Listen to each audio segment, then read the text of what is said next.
years, General George Washington has led a force of shopkeepers, farmers, and Native American allies to victory over the greatest military power in the world.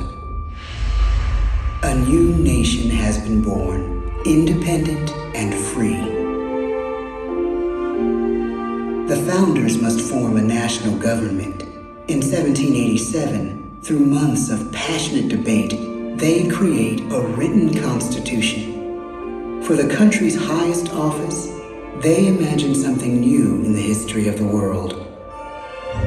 A leader not born to power like a king or queen. A leader who has not seized power through conquest.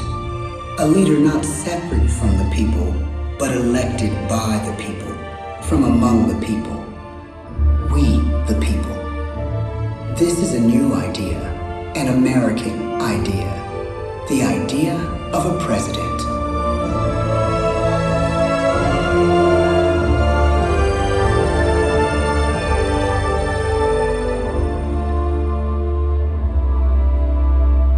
The people don't know exactly what a president will be, but there is little doubt who it will be. George Washington's stature and bearing have marked him as a leader. His integrity has made him a great one. Washington knows that many generals who have led successful revolutions make themselves dictators or kings. Instead, he steps down from power and retires to his home, Mount Vernon. The world takes note, and George Washington becomes the symbol of American ideals. In the first presidential election, it's Washington by a landslide. The only doubt seems to be his own. He writes, "Integrity and firmness is all I can promise. Integrity and firmness is exactly what we need." Everything he does as president will set a model for his successors. His final act may be the most important of all.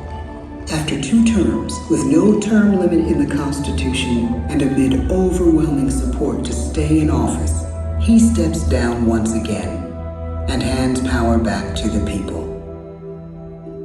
He wants us to speak, to elect a new president. During the early years of the Republic, we choose leaders as different as Thomas Jefferson, John Adams, and Andrew Jackson. Elections are often bitter.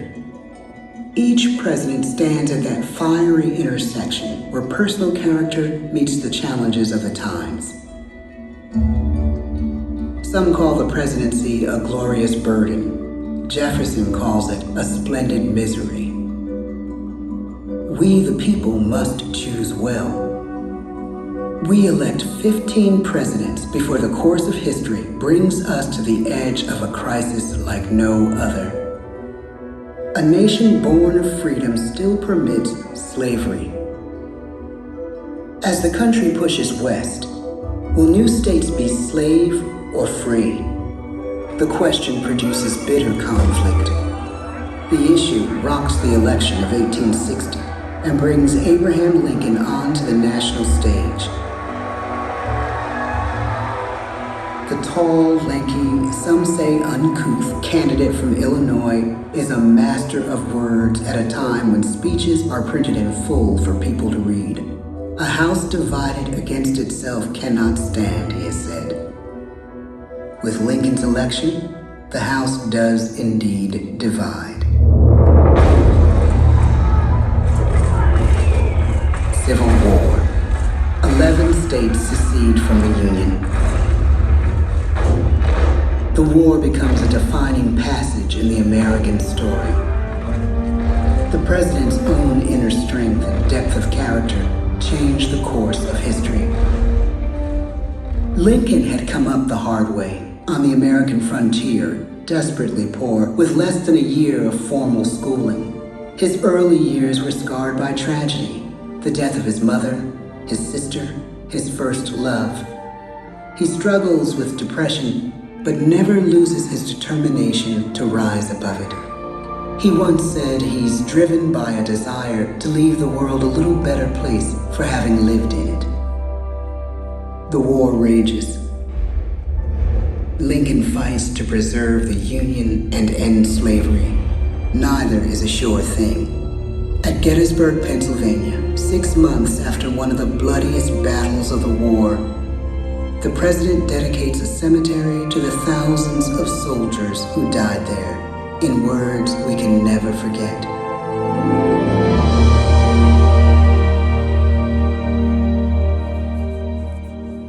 Fourscore and 7 years ago, our fathers brought forth on this continent a new nation, conceived in liberty and dedicated to the proposition that all men are created equal.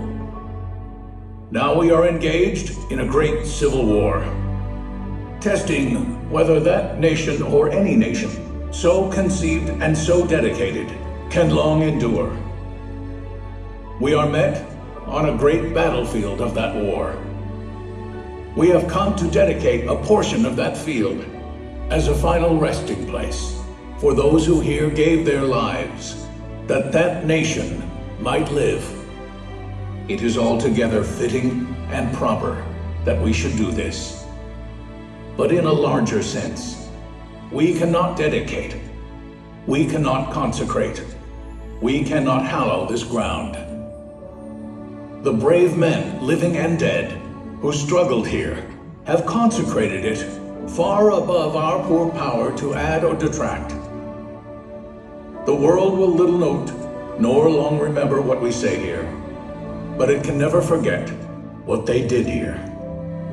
It is for us, the living, rather, to be dedicated here to the unfinished work which they who fought here have thus far so nobly advanced.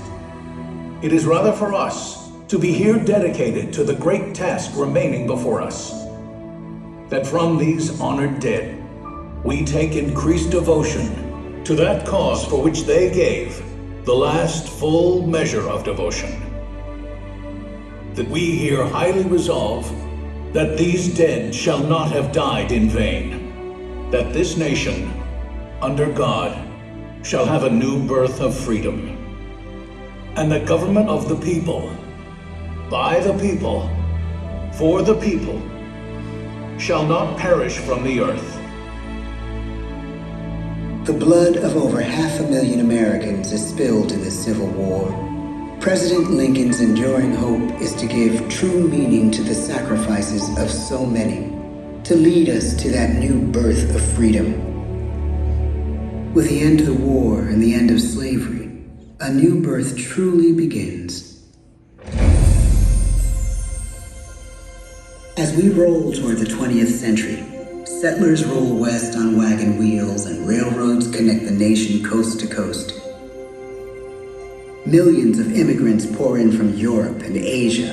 Population doubles. Our economy triples. Our standing among nations rises. We need presidents who can lead both at home and abroad. At the same time, a young Theodore Roosevelt is retreating from New York politics and personal tragedy. The death of his wife and his mother on the same day in the same house. In the Badlands of North Dakota, he rethinks his life and the life of his country. He returns stronger in body and spirit. His renewed energy is just what his country needs.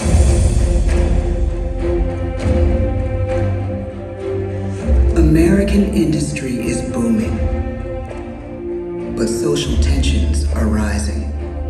A progressive movement is bubbling up, pushing for change, and change is needed in the working and living conditions in cities. The gap widens between rich and poor. The demand for change grows stronger. Teddy Roosevelt is a knight on a crusade. He speaks with force and vitality in clear terms that make colorful headlines at a time when mass market newspapers have become the new media. To define his foreign policy, he borrows a phrase from an African proverb: speak softly and carry a big stick. But his greatest accomplishments are made at home. He breaks up giant monopolies, protects workers' rights, and calls for a square deal for all Americans, rich and poor, capitalist and wage earner. And a square deal for every man.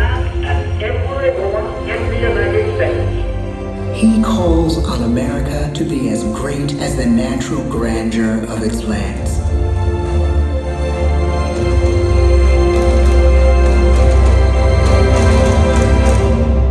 Keep your eyes on the stars and your feet on the ground, he tells us. And we do.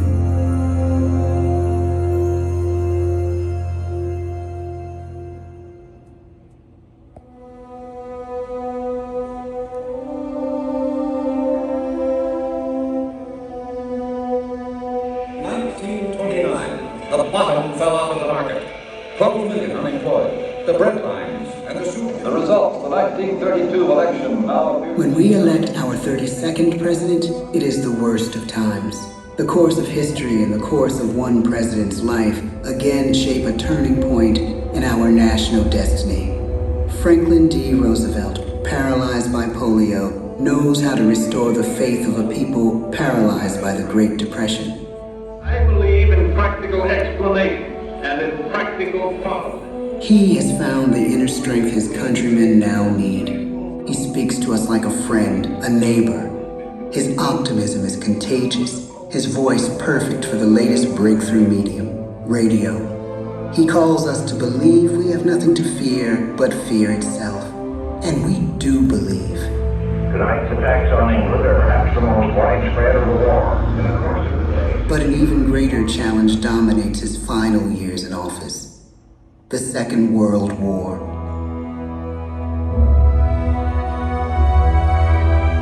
We must be the great arsenal of democracy. This is an emergency as serious as war itself. We stun the world with our production. When bombs fall on U.S. troops in Pearl Harbor, he calls us to fight on the war front and sacrifice on the home front.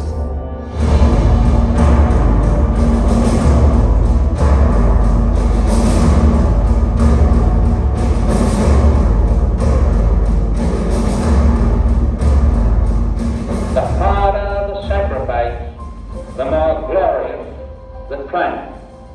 So spoke America in the year 1776. So speak Americans today. The world changes. The country changes. And yet, in one sense, what we need most from our presidents has never changed. A guiding vision that calls forth the best that America can be. Will outer space be developed for the benefit of all mankind? Or will it become another focus for the arms race? The choice is urgent, and it is ours to make. Ask not what your country can do for you. Ask what you can do for your country. But really, it's all of us who must overcome the crippling legacy of bigotry and injustice. And we shall overcome. One of the agreements that President Sadat and Prime Minister Begin are signing tonight is entitled A Framework for Peace in the Middle East. Mr. Gorbachev, tear down this wall.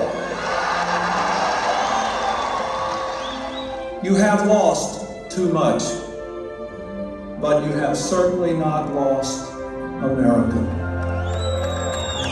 I can hear you. The rest of the world hears you.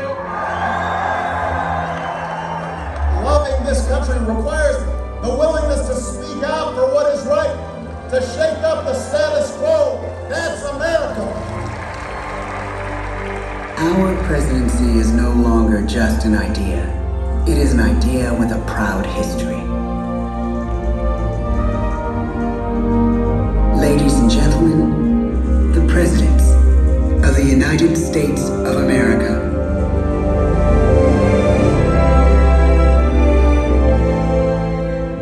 George Washington, John Adams, Thomas Jefferson, James Madison, James Monroe, John Quincy Adams, Andrew Jackson,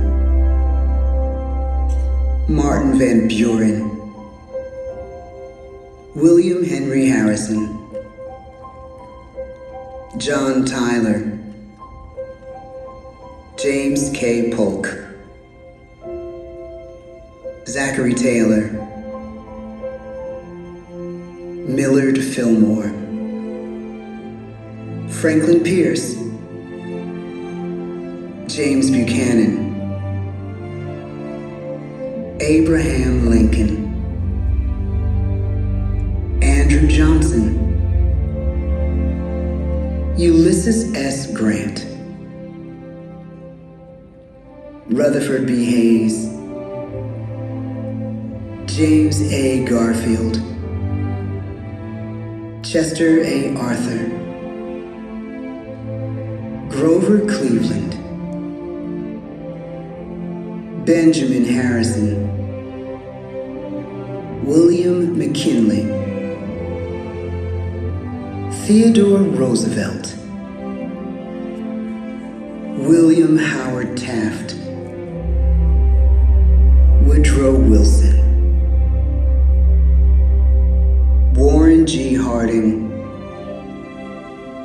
Calvin Coolidge, Herbert Hoover, Franklin D. Roosevelt, Harry S. Truman, Dwight D. Eisenhower, John F. Kennedy,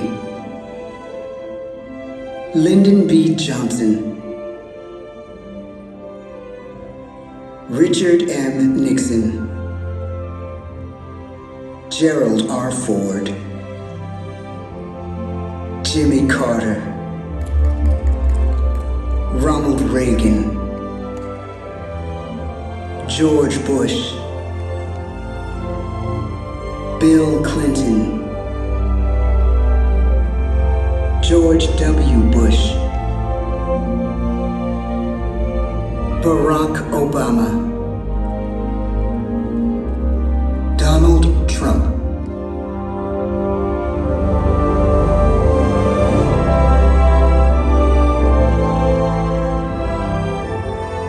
And now we come to the present. Once again, we place our trust in the idea of a president, as we have from the beginning. My fellow citizens, no event could have filled me with greater anxieties than that notification on the 14th day of April, 1789, that you had selected me to lead our nation.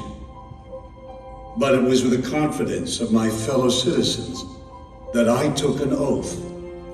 35 simple words that have been repeated by every American president throughout history. I, Joseph Robinette Biden Jr., do solemnly swear that I will faithfully execute the office of President of the United States, and I will, to the best of my ability, preserve, protect, and defend the Constitution of the United States. So help me God.